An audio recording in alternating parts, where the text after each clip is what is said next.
Hi, welcome to our channel where we share the most intriguing stories. I built a lake with my own hands, engineered it, named it, cared for it. Then one day, a smug HOA security guard told me I wasn't allowed to set foot near it. That's when I realized they didn't just want my water, they wanted to rewrite who owned the land beneath it. I never thought I'd be told I couldn't walk to the lake I built with my own hands. But that's exactly what happened on a Thursday afternoon, standing at the Southern Trail I carved nearly a decade ago, staring at a smug security guard in a golf cart and a shiny new aluminum sign that read, "Private Lake. HOA members only. Trespassers will be prosecuted." I just stood there, blinking in the Georgia heat, holding a pair of bolt cutters and a 5-gallon bucket of trout feed, like some trespassing lunatic on his own land. Let me back up. My name's Ronald Jarrett. I'm 49, technically retired, though I've probably worked harder in retirement than I ever did in 20 years at the U.S. Geological Survey. After I left the agency, I bought a hunk of rough terrain near Oconee National Forest, 142 acres of ravines, red clay, and an ice-cold spring that trickled down into a slow, muddy creek. The land was cheap, mostly because nobody wanted to deal with erosion, runoff, or the snake problem. I saw potential. It took 4 years of paperwork, permits, and enough dirt moving to give my back permanent opinions about everything. But I did it. I built a lake, a real one, engineered dam, emergency spillway, energy dissipating baffles, fish ladders, and all. Cost me just shy of $600,000, not counting the sweat equity. It was mine. The lake, the dam, the shoreline, the old trail around the ridge, all of it legally deeded, surveyed, and recorded in the county office in Milledgeville. I'd even named it Jarrett Lake, though nobody besides me and the occasional biologist ever used that name. For a while, it was quiet, peaceful. I'd fish in the mornings, do water quality checks after lunch, and spend evenings watching great blue herons pick off juvenile bass from the shallows. Then, 5 years ago, trouble moved in on the southwestern ridge, Lake Vista Heights. Some bright-eyed developer bought the adjacent tract and started building what he called lake access executive homes. At first, I didn't mind. They were far enough from the dam, and the guy came to me in person, offered a limited shoreline agreement so his lots could technically face water. I agreed, under one condition: no permanent easements, no ownership claims, and no right of use that extended beyond scenic value. He signed, I signed, a notary signed. End of story. Or so I thought. Developers come and go. HOA boards, on the other hand, are like hydras. You cut off one two-sprout in its place, both more entitled than the last. Somewhere in the shuffle, my agreement with the original builder must have vanished into a desk drawer, or more likely, a shredder. Because now, 8 years after the lake was born, I was being told, by a 20-something guard in a $9 polo shirt, that I wasn't allowed to access it, not from that side at least. "I'm going to have to ask you to turn around, sir," he said.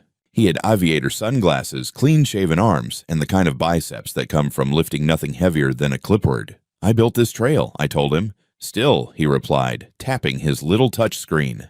"HOA jurisdiction starts at that cedar post back there. Access is restricted to members. Non-members must apply for temporary permits."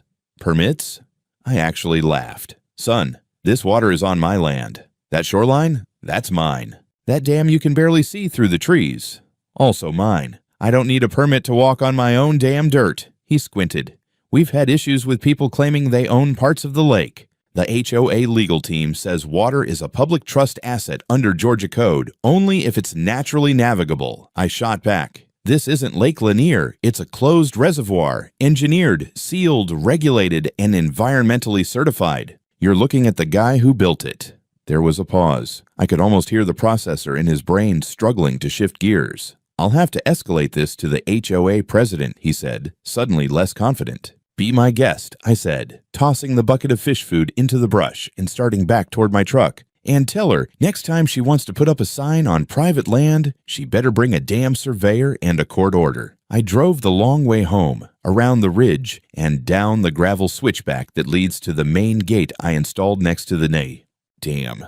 It was late afternoon, cicadas in full swing. As I crossed the spillway walkway and looked out across the lake, something in me shifted. For the first time in years, I wasn't just annoyed, I was angry. Not the yelling kind, the calculated kind. The kind that sharpens itself against legal documents and blueprints. These people, these homeowners, didn't even know what they were standing on. They thought they were looking at a natural lake, a gift from God, or the state of Georgia. They didn't realize it was held together by a concrete core wall and 1,000 man-hours, every inch of which I paid for, regulated, and maintained. And now, somehow, they were telling me I wasn't welcome. That night, I went into the garage, unlocked the fireproof cabinet, and pulled out the thick folder labeled Lake Jarrett, Original Plans and Ownership. There it was. Every permit, every receipt, every inspection certificate.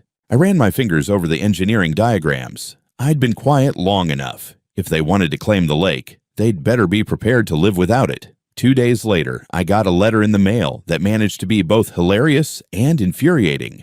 It came in a glossy envelope with gold embossing across the top. Lake Vista Heights Homeowners Association, Office of Community Standards Enforcement. That was already rich. The letter inside was a masterpiece of corporate overreach, complete with bullet points, bold red text, and phrases like unauthorized presence in designated HOA zones and failure to comply with community guidelines regarding lake access.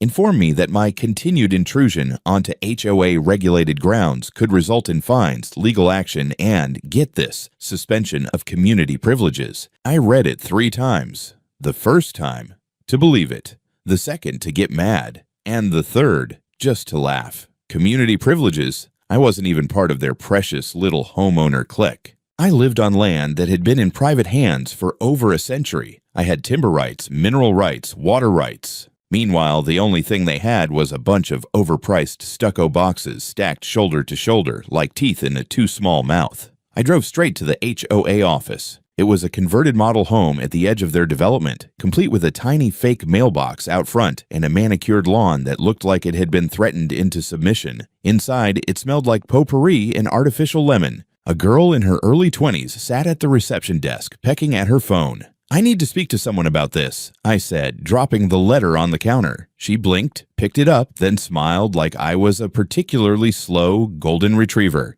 "Okay, Mr. Jarrett. Ronald Jarrett." "One moment," she said, vanishing through a side door. A few minutes later, a woman appeared. Late 30s, sharp pantsuit, tighter smile. She moved like someone who filed complaints for fun. "Mr.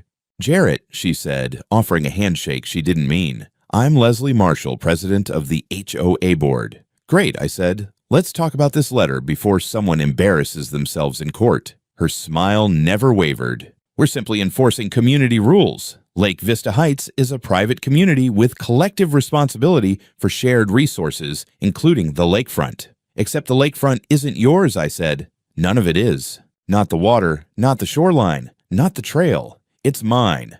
I have the land deeds, the permits, and every damn contour line on the USGS topo maps to prove it." She blinked. "I think you're misinformed. Our legal counsel has advised that the lake qualifies as a community amenity, and under Georgia water law—" "Save it," I said. "This lake didn't qualify as anything until I dug it out of the mud. It didn't exist before I spent 4 years turning this property into a managed hydrological system. It's an engineered reservoir. I control the inflow, the outflow, and every drop in between." "That may be," she said, her tone tightening, "but you're still in violation of our access protocols. Entering the trail system without permission, approaching the shoreline in view of member homes. In view of—" I cut myself off before the sarcasm boiled over. "You're telling me I can't be seen on my own lake?" She shrugged, still performing. "It causes concern among residents." "Well, here's my concern," I said. "You've posted signs on my property, blocked a trail I built and maintain, and now you're sending threatening letters. That's trespassing, obstruction, and defamation. You want to escalate? We can escalate." Her smile faltered just slightly. "Let's keep this civil." I leaned in. "Lady, you've already started a war. You just don't know it yet." I left without shaking her hand. Back home, I checked the game cameras I had installed a few years back. Trail cams, originally meant for coyotes and trespassers. Turns out they were now picking up HOA security guards strolling up and down my ridgeline like it was public parkland. One of them even dropped a candy wrapper. I cataloged the footage, time-stamped it, and backed it up to the cloud. Later that week, I got an email from a guy named Grant Dorsey, who identified himself as head of external relations for the HOA. Apparently, that meant he sent passive-aggressive emails with big words. He tried to clarify the HOA's position that water resources are subject to collective community stewardship and that exclusive ownership claims ran counter to the HOA's interpretation of state conservation guidelines. It was legal gibberish, recycled nonsense from a real estate seminar or a Facebook group for bored Karens with boundary issues. I responded once. I sent him a scan of my land survey, my dam construction permit, and a polite request to remove all signage and barriers within 72 hours or face legal action for boundary violations. No reply. 3 days later, I found a new sign. Larger, glossier, nailed to a pine tree near the ridge. Trespassing on HOA land is a crime. Non-members will be prosecuted to the full extent of the law. That was the moment I realized they really didn't know. They didn't understand that the lake wasn't a gift from God or the state. It wasn't something their developer had discovered or enhanced. It was mine, fabricated, managed, legally bound, and documented. They weren't just wrong, they were ignorant on a level that bordered on parody, and maybe it was time I reminded them. I didn't call a lawyer, not yet. That would have been too easy for them to spin. Grumpy old man sues community, or whatever headline their little newsletter would run with next to recipes for bean salad and articles about how to report your neighbor for loud wind chimes. No, I wanted something cleaner, sharper, something they'd feel in their bones before they even had the vocabulary to explain it. So I walked down to the dam that Saturday morning with a cup of black coffee, a pair of gloves, and the kind of calm you get when you know you're absolutely, undeniably right. The dam had 2 outlets, a standard primary pipe controlled by a sluice gate, and an auxiliary emergency spillway set to release if the water ever rose above safe levels. I'd installed both under regulation with regular inspections. What most people didn't know, especially not HOA presidents, was that I also had a bypass mechanism. Not illegal, not hidden, just never used. Until now. It took me about 10 minutes to crank the gate wheel open. I could feel the pressure shift before I even heard the gurgling, that deep subterranean rush as water began to leave the reservoir through channels it hadn't touched in years. I stood back and watched the lake level start to recede, inch by slow inch. The process was subtle at first, barely noticeable to anyone who didn't measure water height for a living. But by that evening, it was no longer subtle. By Sunday morning, Jarrett Lake had dropped over 4 feet. Boat ramps that had once met water now hovered above cracked mud. The HOA's prized fishing docks hung limp and slanted like someone had yanked the plug on a suburban bathtub. The imported reeds they'd planted along the bank browned under direct sun, and the private lake signs, they now pointed toward a receding shoreline they didn't own. I made sure to document everything. Drone footage, daily measurements, a fresh post on my website with the headline, "Lowering Water Levels for Scheduled Maintenance, Property Owner Notice." That last part was underlined 3 times. Property, owner. By Monday, the real noise began. My phone lit up with 3 voicemails from an unknown number, all from the HOA office. I didn't answer. Instead, I checked the Lake Vista Heights Facebook page, which I'd monitored for years under a fake profile named Carl. Carl liked fishing and grilling and was a proud member of the community. Carl also now had a front row seat to a meltdown. Has anyone noticed the lake is disappearing? Why is my dock on land? My kids were going to swim this weekend. What the hell is happening? Is this related to the creepy guy in the truck near the dam? One post in particular stood out. It was from Leslie herself. A photo of the shrinking shoreline and a caption that read, "Unfortunately, our lake is being deliberately tampered with. We are working with environmental authorities to address this sabotage." Sabotage. That was rich. But then things turned delicious. The next day, I got a call from a journalist with the Oconee Ledger. Apparently, the HOA had tipped them off, trying to stir up a public outcry. "Would you like to give your side of the story?" she asked. "Oh, I'd love to." We met the next morning at my workshop, right next to the dam. I had the table ready, laminated maps, color-coded surveys, stamped permits, and a folder with every state and federal approval from the time I broke ground. I even brewed a pot of coffee and made sure the view through the window perfectly framed the half-empty lake. She asked questions. I answered calmly, clearly, with the precision of a man who spent his life reading water tables. I explained that Jarrett Lake was a private reservoir, maintained voluntarily, monitored regularly, and that I was within full legal rights to adjust its levels for maintenance, sediment control, and shoreline stabilization. She took notes, snapped photos. Her eyes widened a little when she saw the original contract between me and the developer of Lake Vista Heights, especially the clause that said access to shoreline may be revoked at any time by property owner without notice, in bold. That afternoon, the article dropped. Private lake owner pushes back against HOA overreach, water rights dispute in Lake Vista. It was respectful, factual, and devastating for the HOA. By the next morning, my inbox had exploded. Most were angry messages from HOA members who just learned that the lake wasn't theirs to begin with. A few were apologies, some were just confused. But one email stood out. It was from a man named Dan Mathers, apparently one of the original residents. He wrote, "I never knew the lake was yours. They told us it was part of the HOA when we bought in. I'm sorry they're coming at you like this. If you ever want someone to speak at a board meeting, I'm in your corner." I didn't reply right away. Not because I didn't appreciate it, but because I was standing out at the dam again, watching the afternoon sun bounce off the exposed lake bed. I felt no joy in the disruption, no smugness, just focus.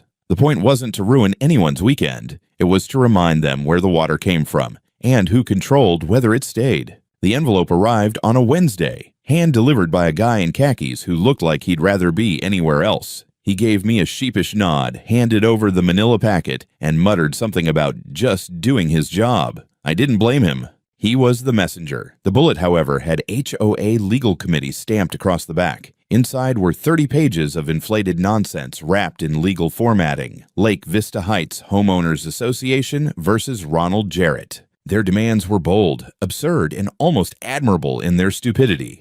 They wanted the court to declare Jarrett Lake a community access natural resource, to force me to return water levels to their historic state, and, the kicker, pay $125,000 in damages for loss of recreational amenity, emotional distress among residents, and damage to neighborhood prestige. Damage to prestige. I read that line 3 times. Then I set the folder down, poured a whiskey, and went to my shop to sharpen a chisel. Not because I needed to, just because it calms me down. And I was already imagining the look on their faces when this blew up in their HOA-smoothed hands. The next morning, I called Stephanie Donovan, my attorney. We'd worked together before when a timber company tried to edge onto my western tree line. She was one of those no-nonsense women who didn't blink, didn't bluff, and didn't bill by the hour unless it was worth it. "Let me guess," she said before I could even say hello. "You're being sued by a homeowners association that doesn't understand property law." "Bullseye. Send me the papers. I'll tear them up." I drove into town that afternoon and dropped off the file at her office. While she reviewed it, I waited at the diner across the street, nursing bad coffee and overhearing a table of realtors complain about how the HOA wasn't what it used to be. I smirked quietly. An hour later, Stephanie texted me, "Come back. Bring every document you've got, and the damn permits. Especially those." I arrived with my whole archive in 2 banker boxes, aerial surveys, environmental reports, the contract with the original developer, the construction receipts, and my favorite, a panoramic photo of the ravine from the year before I started. Excavation showing nothing but dry clay and pine stumps. Stephanie spread everything across her desk like a prosecutor preparing for a slam dunk. "Ronald," she said, "this is one of the most airtight land use cases I've ever seen. Their arguments based on 2 things, collective access and presumed natural status. Both are garbage." I nodded. "I figured. But," she added, "we're not just going to win. We're going to educate. I'm filing a response with full exhibits, permits, surveys, and the shoreline contract. I want this to be humiliating." A week later, we were in court. It wasn't a full-blown trial, just a preliminary hearing for injunctive relief. Their side was trying to get a temporary order to force me to restore the water level until the full case could be heard. They brought in a lawyer with too much gel in his hair and a briefcase that probably cost more than my boat. He opened with a passionate plea about community harmony, historical access, and the ecological consequences of unilateral control. He referred to the lake as a gift of nature that had become part of the HOA's identity. Stephanie stood up, unrolled a 30-inch land survey onto the table, and said, "Your Honor, this lake didn't exist in any natural form until my client used his own funds to create it. I have engineering plans, state permits, and this." She held up the shoreline contract, which explicitly states the HOA's developer agreed to revocable, non-permanent view access. That agreement was with my client, not this HOA, and not its board. She turned to the judge. "This is not a dispute over a shared resource. This is an attempted land grab." Their attorney stammered. But the residents believe." The judge cut him off. "Belief is not ownership. Show me the deed." There wasn't one. The court denied their injunction and ordered that all misleading signage, barriers, or statements implying HOA jurisdiction over Jarrett Lake be removed pending resolution. The look on Leslie Marshall's face as the words were read into the record was worth every ounce of stress. I didn't smile. I didn't gloat. I just turned, picked up my folder, and walked out with Stephanie behind me like a general leaving a conquered battlefield. Outside the courthouse, I saw a handful of Lake Vista residents standing awkwardly by the steps. Most looked confused, some embarrassed. One woman even mouthed sorry as I passed, but I didn't stop. Back home, I took the long walk around the now shrunken shoreline. The cracked earth was finally starting to dry, revealing dock posts that no longer touched water and a faded "Welcome to Lake Vista" sign half sunken in the mud. I paused near the South Ridge, where the first confrontation had happened. The tree where they'd nailed their sign was bare now, just a clean scar on the bark where the metal had been. I stood there for a while, listening to the wind move through the pines, and thought, they wanted a lake they didn't own. Now they have a mud hole they can't explain. After the hearing, things went quiet for about 4 days. That's usually how long it takes for someone like Leslie to regroup. I imagined her in a kitchen full of beige granite, furiously typing another passive-aggressive community bulletin while microwaving leftover risotto. I'd won in court, but I knew better than to think this war was over. HOAs don't lose. They stall. They rebrand. And when all else fails, they dig. So I decided to dig first. Not metaphorically. Literally. I put on my boots, grabbed a rake, and started walking the perimeter of the lake, clipboard in hand. I wasn't just admiring the exposed shoreline. I was taking notes. Because when a body of water drops 4 feet, it doesn't just reveal mud and garbage. It reveals everything people hoped would stay underwater. I started with the south drainage line near the HOA's lots.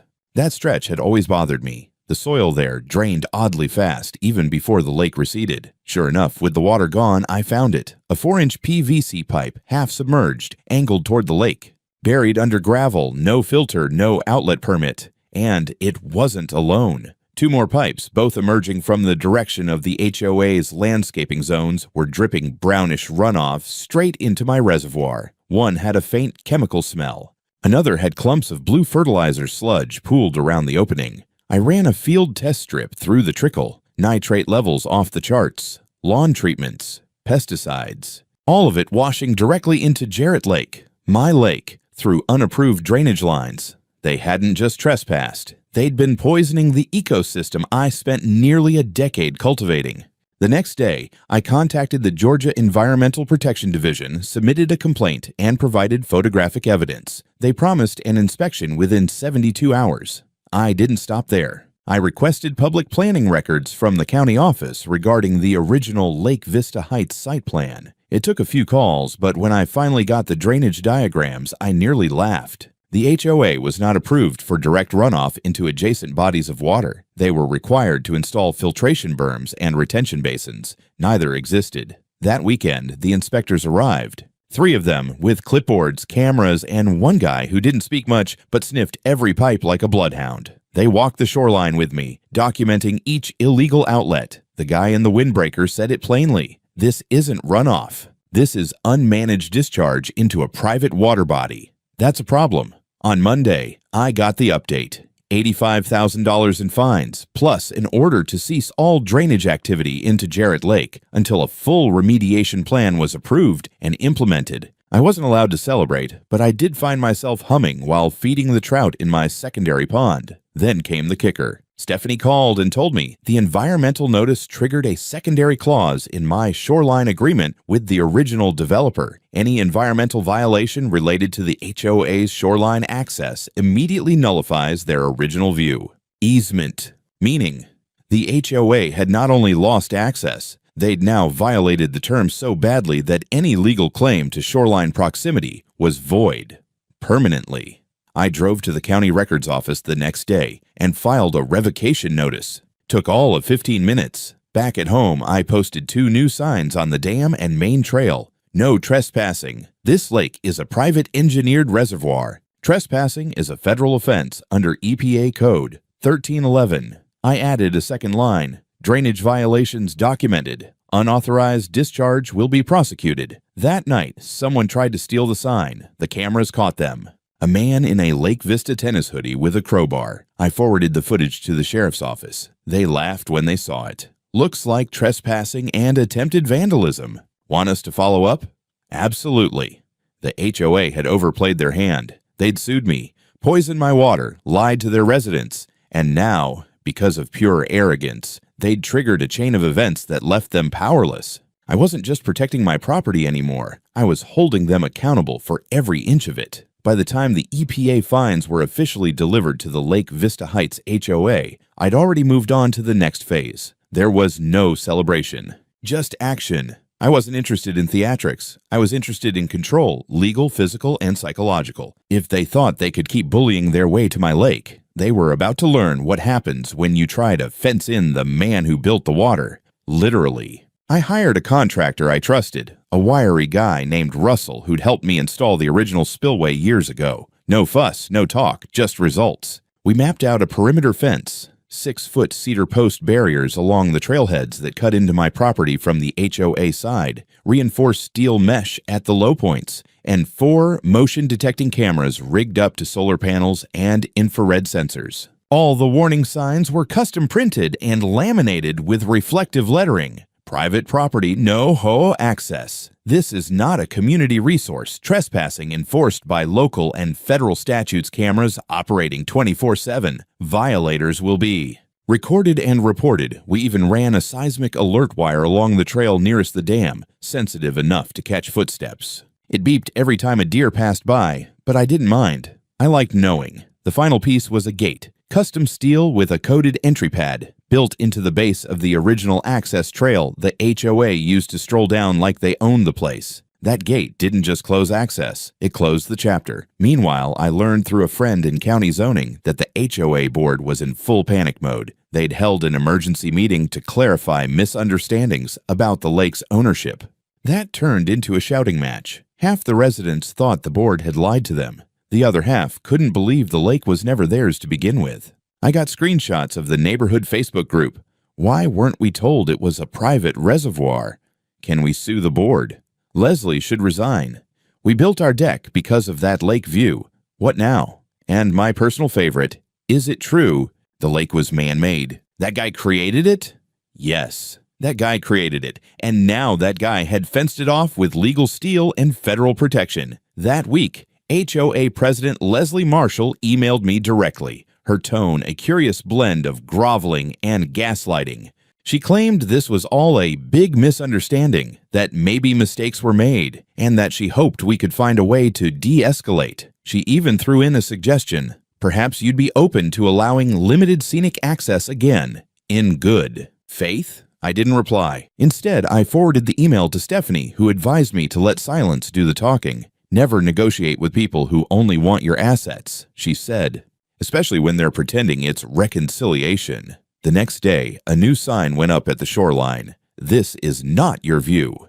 It wasn't meant to be poetic. It was a reminder, a cold, clean truth. By Friday, crews from the HOA began removing illegally built docks along their backyards. The county gave them 14 days to comply with shoreline restoration orders or face further fines. Residents stood in their backyards watching the planks come up, section by section, like the unbuilding of a lie they'd all agreed to believe. A few people tried to talk to me. One man offered beer and awkward apologies. A woman walked up holding a toddler and said she just wanted to show him the turtles. I didn't answer. I just pointed to the sign and the camera. They could hate me, pity me, fear me. I didn't care. I wasn't their neighbor. I was the man they trespassed against, the one who gave them a lake and got a lawsuit in return. I wasn't trying to be petty. I was drawing a line they should have seen years ago.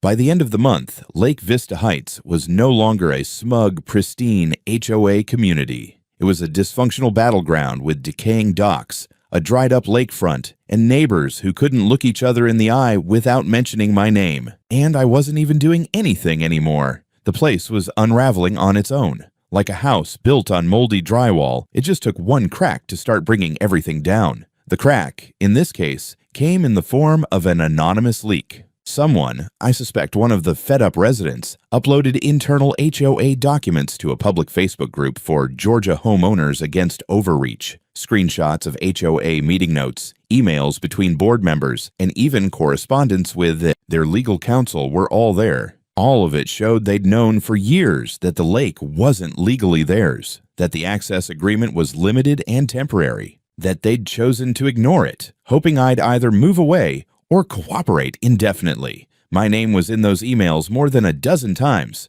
At one point, Leslie had written, "Mr. Jarrett is becoming increasingly territorial. It may be best to escalate pressure via signage or gate access restrictions. Residents shouldn't be made to feel they're intruding." I printed that one out and framed it, hung it in the garage next to my EPA compliance certificate. Public backlash was swift. Within a week, 5 families withdrew from the HOA, citing fraud, misrepresentation, and poor leadership. Local news caught wind of the story, and I woke up one morning to find a reporter standing near the closed trail filming in front of the "No Trespassing Federal Reservoir" sign. I didn't give them a statement, but I stood in the background with my coffee and let the sign speak for itself. Inside the HOA office, a small building they rented near the community entrance, panic turned into infighting. Leslie called an emergency board meeting to restore order and trust. According to a former board member who quit that day, it turned into a full-blown shouting match.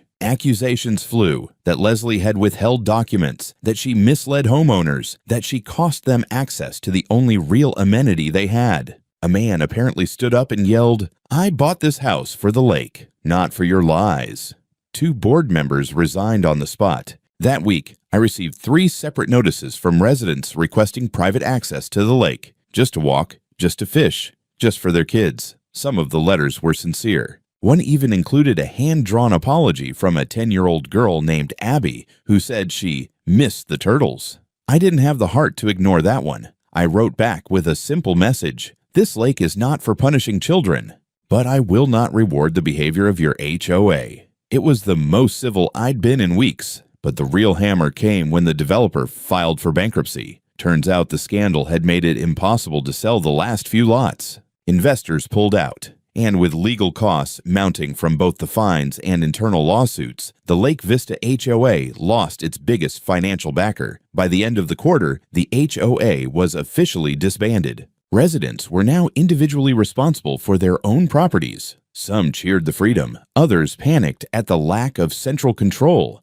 Leslie. She vanished from the neighborhood, her house dark and unsold, a foreclosure notice quietly appearing weeks later. The community that once tried to strong-arm me out of my own lake had collapsed under the weight of its own arrogance. And I didn't even need to drain it further. They drowned in paperwork, lies, and self-inflicted wounds. And still, every morning, I walked the ridge, still checked the dam, still fed the fish, because the lake remained. And I did too. The wind moves differently now across the water. It hits the surface with less resistance, less noise, like even the air has learned to hush itself around this place. What used to be the far end of Lake Vista, the edge they tried to claim, is just shoreline again, unmarked, quiet, and entirely mine. After the HOA dissolved, the neighborhood slid into what you might call polite awkwardness. The people who stayed, those who didn't sell or run, started waving again. Hesitant waves like you'd give a dog you once kicked but are now trying to befriend. I never waved back. Not because I hated them, but because I didn't want to play pretend. Some things can't be mended with small talk. A month after the dissolution, I filed the final paperwork with the county, a conversion declaration under Georgia's Private Conservation Act. Jarrett Lake was no longer a reservoir in the eyes of the state. It was a privately owned, federally registered ecological preserve with restricted human access. The process took 3 signatures, an environmental impact survey, and 1 meeting with a university herpetologist who got excited about our snapping turtle population. They now have research access. The HOA does not. I posted a new sign near the dam. Nothing flashy, just white letters on a wooden board. This lake exists because someone built it. Not for HOA, not for profit, but for balance. It's not poetic. It's not revenge. It's a reminder. One of the more persistent residents, a retiree named Malcolm who always wore golf shirts tucked in too tight, asked if I'd consider reopening the water for community weekends. Said it would rebuild goodwill. I looked him straight in the face and asked, "Do you know how many illegal drain pipes your lawn care company installed?" He blinked, opened his mouth, then walked away. Later, I got a letter from a local nonprofit asking if they could host occasional eco-education walks around the shoreline. I said yes. We set up a seasonal permit system, small groups, quiet hours, no motorized boats. In return, they helped me monitor the wildlife and test the water quality monthly. Balance, not noise. The lake's water level eventually stabilized, not quite back to where it was, but enough to give the herons a reason to return. The trout population bounced back faster than I expected. The trees stopped shedding early. Even the turtles seem less shy now. One morning, around mid-autumn, I found a single fishing bobber tangled in the reeds near the southern bank. Red and white plastic, the kind kids use. Could have been from years ago, but it looked too clean. I took it home and dropped it in a drawer. I'm not angry about it. It's just a small thing. A reminder that people will always try to sneak in.